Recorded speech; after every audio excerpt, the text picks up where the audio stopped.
Hello दोस्तों, मैं हूं भगवान सिंह और अभी मैं मेहरानगढ़ किला जोधपुर के अंदर हूं दोस्तों। आपको इस किले के बारे में जानकारी देता हूं दोस्तों, और कैसी लगी जानकारी तो मेरे कमेंट बॉक्स में शेयर करें, और चैनल को नए हो तो चैनल को लाइक और सब्सक्राइब करें। दोस्तों, इस किले को बनवाने में 1459 में राव जोधा द्वारा जोधपुर बनाया गया था। इस किले देश के सबसे बड़े किलों में से एक है, और ये दोस्तों 410 फीट ऊंची पहाड़ी की चोटी पर स्थित है। मेहरानगढ़ किला विशाल दीवारों से सुरक्षित है। इस किले का प्रवेश द्वार एक पहाड़ी पहाड़ी के ऊपर है, जो बहुत ही शाही है दोस्तों। किले के 7 द्वार है, जिनमें विक्ट्री गेट है, फतेह गेट है, भैरव गेट है, और डेथ गेट का ग्रा गेट भी है दोस्तों। फतेह गेट है, माटी गेट है, और लोहे का गेट शामिल है। मेहरानगढ़ किला इतिहास काफ़ी दिलचस्प रहा दोस्तों, और 15वीं शताब्दी के दौरान राठौर शासक राव जोधा ने 1459 में जोधपुर की स्थापना की थी दोस्तों।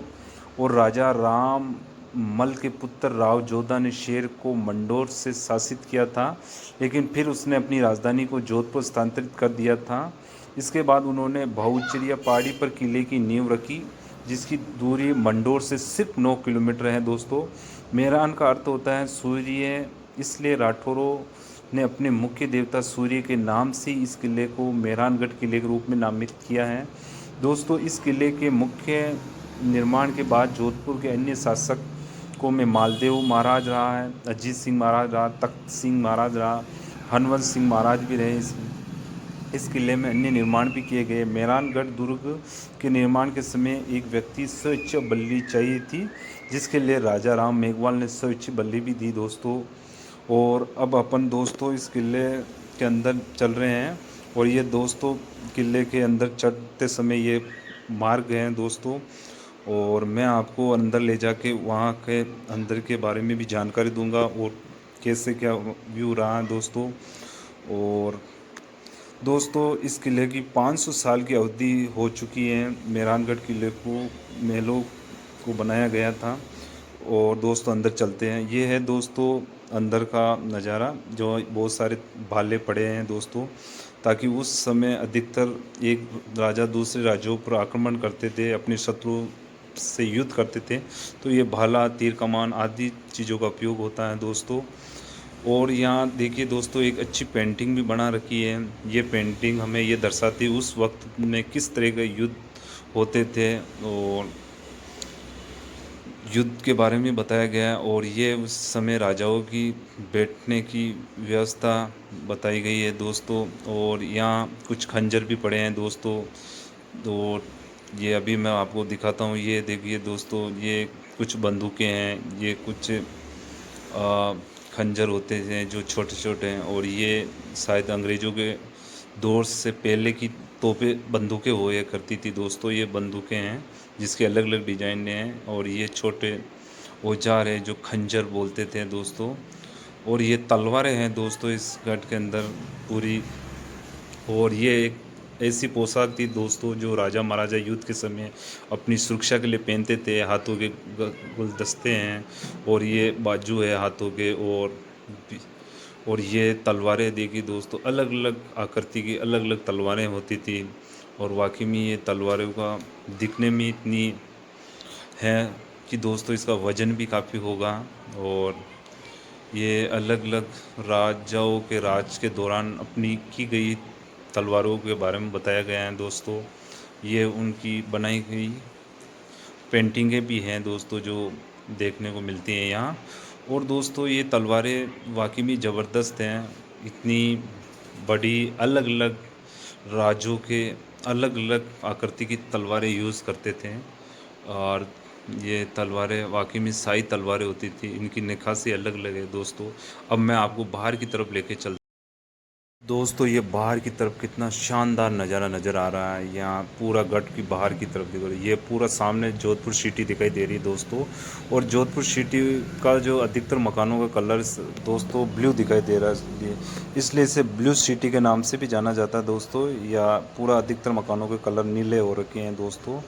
और वाकई में ये कितना ज़बरदस्त व्यू यहाँ से दिखाई देता है दोस्तों। ये गढ़ से नीचे आने वाला व्यक्ति कितने छोटे छोटे दिखाई दे रहे हैं, क्योंकि दोस्तों ये मैं तीसरी फ्लोर के ऊपर हूँ और ये सामने शायद पीछे जंगल है और सामने एक पानी की झील भी दिखाई दे रही है दोस्तों। और ये सामने ये गढ़ के ऊपर आने वाला रास्ता है दोस्तों। और ये सामने पूरा और बाजू में ये गाड़ियों की पार्किंग वगैरह दिखाई दे रही है। और मैं अब अंदर की तरफ लेके चलता हूँ। ये अंदर की तरफ दोस्तों शीर्ष महल दिखाई दे रहा है। ये शीर्ष महल उस समय राजाओं के बैठने की व्यवस्था होती थी। ये सामने राजा बैठते थे और ये अगल बगल में यहाँ मंत्रियों के बैठने के लिए व्यवस्था की गई थी दोस्तों। यहाँ अधिकतर राजा महाराजा की गुप्त मीटिंगें वगैरह होती थी। बाहर की ओर ये देखिए दोस्तों कितनी ज़बरदस्त निकासी हो रखी है, कितनी अच्छी। उस समय दोस्तों ये पत्थरों से चीनी हथौड़ों की मदद से ये मतलब डिजाइन बना रखी है, क्योंकि वाकई में उस समय की कारीगरी और आर्किटेक्चरों के द्वारा कितनी ज़बरदस्त बनाई जाती थी दोस्तों। और अधिकतर इन गढ़ों में मैंने देखा दोस्तों इनके गेट बहुत छोटे होते हैं, क्योंकि जब भी कोई बाहर का राजा यदि अपने यहाँ के राजा से मिलने जाता ताकि ये छोटे गेट होते थे ताकि झुक के जाता, जिससे कि उनका सम्मान बढ़े दोस्तों। और अब दोस्तों मैं और बाहर की तरफ लेके चल रहा हूँ आपको। ये देखिए ये एक यहाँ छोटा ग्राउंड है अंदर की साइड में। यहाँ रानियाँ वगैरह या राज परिवार कुछ छोटे मोटे प्रोग्राम होते थे तो ताकि यहाँ इनको अटेंड किया जाता था दोस्तों। और वाकई में यहाँ पत्थरों को देखिए दोस्तों, ये बिना सीमेंट की मदद से कितनी ज़बरदस्त बना रखा है इन्होंने, क्योंकि पत्थरों की मदद से ही ये पूरा गढ़ का निर्माण हो रखा है दोस्तों। और वाकई में और कितनी ज़बरदस्त कारीगरी हो रखी है दोस्तों। ये देखिए बाहर का एक व्यू है, ये मेहरानगढ़ का। जैसे अपन बाहर आते हैं वहाँ का गलियारा के अंदर देखने को मिलता है दोस्तों। और ज़बरदस्त किला करती है ये। उस दौर में सैनिकों के लिए खाना बनने के लिए कड़ाव वगैरह पड़े हैं दोस्तों। और ये ऊपर अंदर की साइड में दोस्तों ये पूरा एक गार्डन वगैरह टाइप का है। और ये इस दीवार के नीचे ये कोठड़ियाँ वगैरह दिखाई दे रही है, छोटे छोटे कमरे हैं दोस्तों, ताकि उस समय ये सैनिक यहाँ विश्राम करते थे। सैनिकों के ठहरने की व्यवस्था यहाँ थी दोस्तों, ताकि हजारों सैनिक इस गढ़ के अंदर आराम कर सकते। ये दोस्तों ये पूरा जोधपुर यहाँ से कितना शानदार दिखाई दे रहा है दोस्तों। और ये देखिए दोस्तों इस दीवार के ऊपर कितनी सारी तोपें पड़ी है, क्योंकि ये दीवार इतनी चौड़ी है दोस्तों कि बाहर के सैनिक, दूसरा राजा जब इस गढ़ पर आक्रमण करता था तो इनकी तोपे के गोले भी इस दीवार का कुछ नहीं बिगाड़ सकते। और ये इतनी सारी तोपें पड़ी क्योंकि दूसरे राजा जब युद्ध के दौरान यहाँ आक्रमण करता था तो यहाँ के सैनिक भी वापस फायरिंग वगैरह करने के लिए रख रखी है दोस्तों। और इधर एक पानी की बावड़ी है दोस्तों, जो शायद उस समय गड्ढों में पानी पीने के लिए बना रखी थी ताकि। और दोस्तों आपको मेरे द्वारा कैसी लगी जानकारी कमेंट बॉक्स में